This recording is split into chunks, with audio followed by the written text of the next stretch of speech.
너도 알고 나도 아는 일본 요구르트 에로 말고 잘 알려지지 않은 숨어있는 에로가 하나 더 있습니다. 먼저 에로에 대해 아주 간단히 살펴봅니다. 에로는 기술, 특허 등의 권리를 타사에 허용하는 것을 의미합니다. 기술 수출이라고 번역합니다. 제약회사들은 왜 라이선스 아웃을 할까요? 내가 바이오 기업 회장님인데 여차저차 해서 임상 2상까지는 성공시켰다.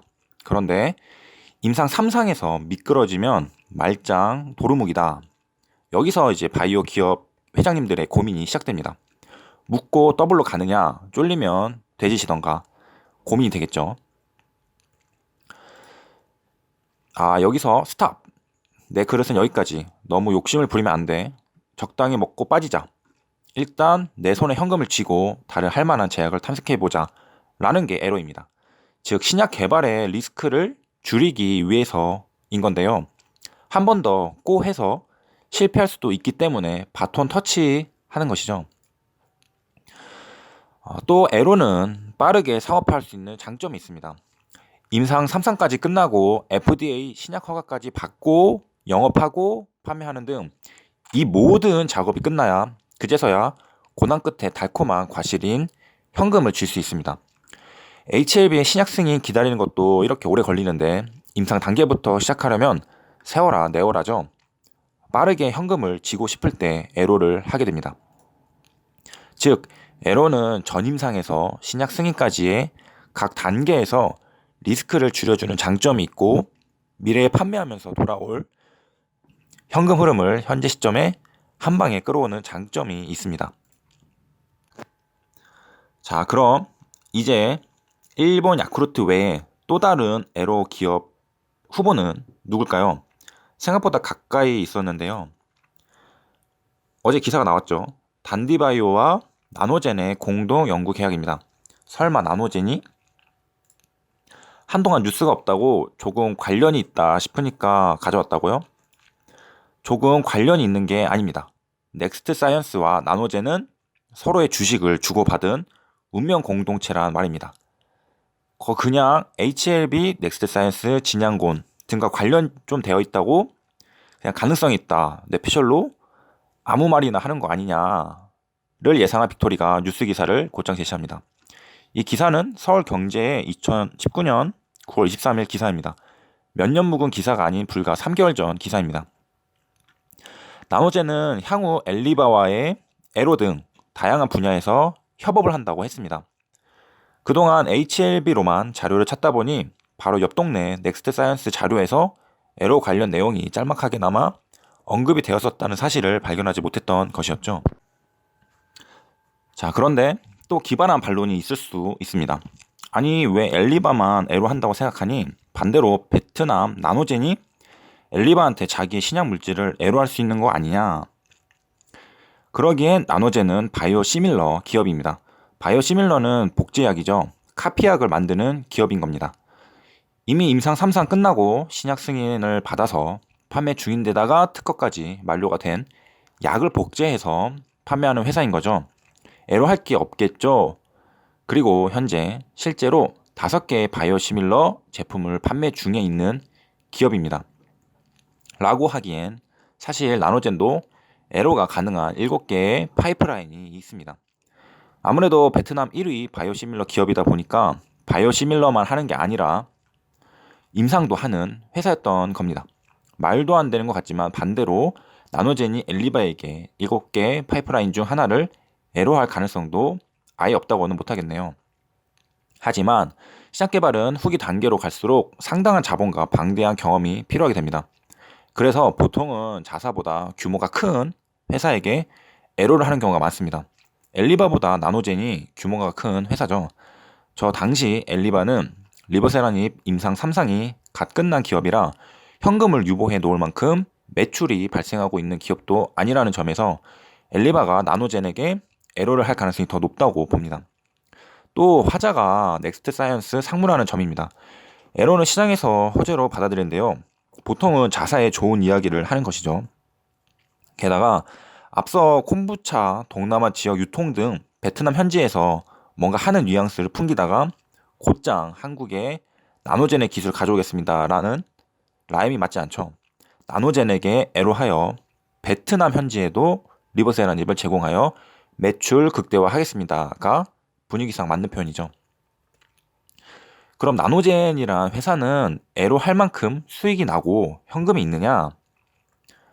더벨에 따르면 나노젠은 2018년 순이익 14억 원을 기록했다고 합니다. 바이오 기업이 수익을 내고 있습니다. 2017년 3억 6천만 원에서 약 5배 늘었고 현재도 성장 중이니 2019년에는 좀 더 늘었을 가능성이 있습니다. 리버세라님의 가치를 생각해 볼 때 나노젠의 순이익 14억 원은 작은 편이라고 볼 수 있는데요. 그럼 나가리인가? 하지만 백이 있다면 또 이야기가 달라질 수 있습니다. 부인이 송킹그룹 장녀인데요. 호남 회장이 자다가 갑자기 일어나서 여보 나 리버세라니 사줘 라고 하면 물론 이렇게 의사결정을 하진 않겠죠. 송킹그룹은 부동산 디벨로퍼 기업으로 성장해 왔습니다. 부동산 디벨로퍼는 부동산 개발의 기획, 자금 조달, 설계, 마케팅, 사후 관리 등 총괄하는 기업을 말합니다. 미국과 일본에서는 도시를 재생시키는 도시기획자로서 부와 명예를 모두 얻는 직업으로 인정받고 있습니다. 그래서인가 송킹그룹은 일본의 대표 펀드 업체 ACA가 투자해 설립된 기업입니다. 부동산 디벨로퍼는 한 번의 개발 사업으로 적게는 수십억, 많게는 수천억 원의 수익을 얻을 수도 있는 만큼 실패에는 감당이 힘든 리스크가 따르는 경우도 있습니다. 호남그룹은 현재 성공한 기업이죠. 송킹그룹은 부동산 디벨로퍼 성공을 기반으로 사업 영역을 확장하여 현재 베트남 1위 이너웨어 오프라인 샵을 운영하고 있습니다.